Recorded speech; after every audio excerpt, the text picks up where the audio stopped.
On dit souvent que l'économie française est malade. Mais malade de quoi, exactement?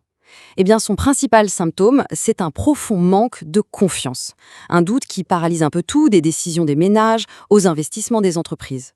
Aujourd'hui, on va donc faire son bilan de santé pour essayer de comprendre ce qui se passe vraiment. Tout est résumé dans cette simple phrase, tirée d'un rapport de l'OFCE. L'incertitude politique pèse sur l'activité. Ça peut paraître évident, mais ça met le doigt sur le problème central. Ce n'est pas un symptôme secondaire, non, c'est vraiment le doute qui est en train de gripper tout le moteur de l'économie.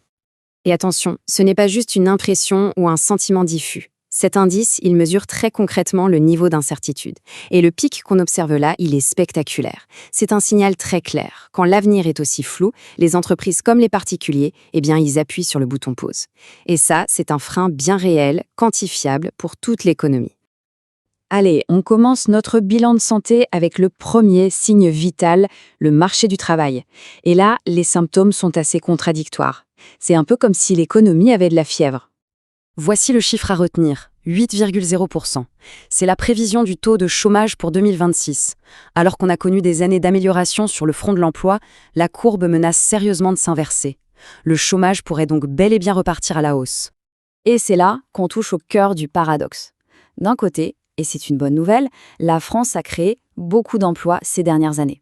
Mais de l'autre, la valeur générée par chaque travailleur, elle, diminue. Pour le dire plus simplement, on travaille plus pour produire moins. Et ça, à long terme, c'est un vrai poison pour la croissance. Et ce ralentissement, ce n'est pas une lointaine prévision, non, c'est déjà une réalité. Rien que sur le premier semestre de l'année, des secteurs absolument clés comme la construction ou les services aux entreprises ont détruit des dizaines de milliers d'emplois. Le moteur de la création d'emplois, il commence vraiment à tousser. Passons au deuxième signe vital. On va voir comment ce manque de confiance a un effet paralysant. C'est comme un coup de froid qui gèle à la fois les dépenses des ménages et les projets des entreprises. La question est assez simple en fait. L'inflation se calme, les prix augmentent moins vite. Logiquement, la consommation devrait repartir, non? Mais ce n'est pas ce qui se passe. Alors, où va l'argent? La réponse, la voilà. L'argent ne circule pas, il est mis de côté. Le taux d'épargne atteint des niveaux qu'on n'avait pas vus depuis des décennies.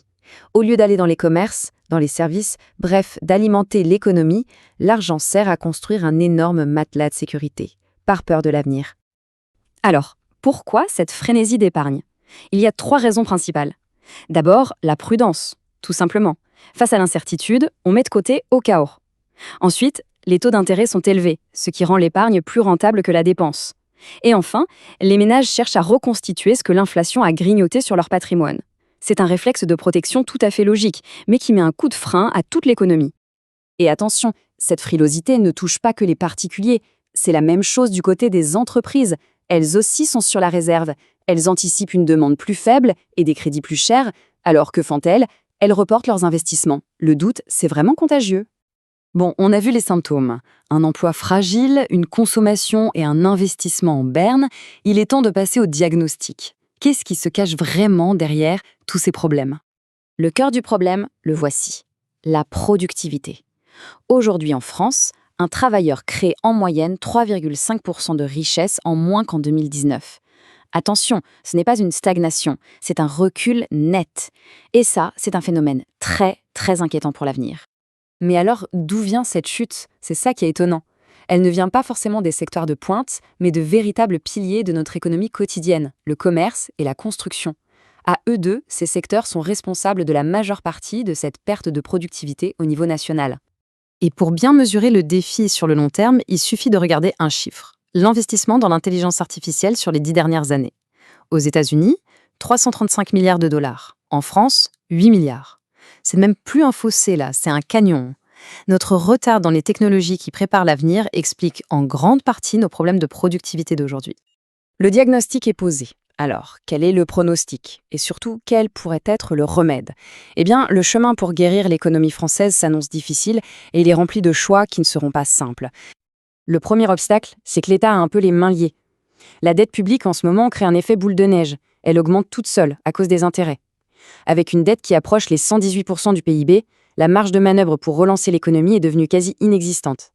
Le Conseil national de la productivité résume ça à un choix stratégique fondamental. Option numéro 1, on investit massivement dans l'innovation, la technologie pour créer plus de valeur.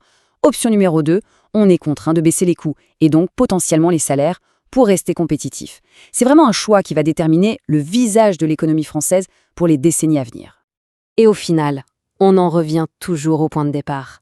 Pour que les ménages consomment, pour que les entreprises investissent et innovent, il y a une condition qui est nécessaire avant toutes les autres.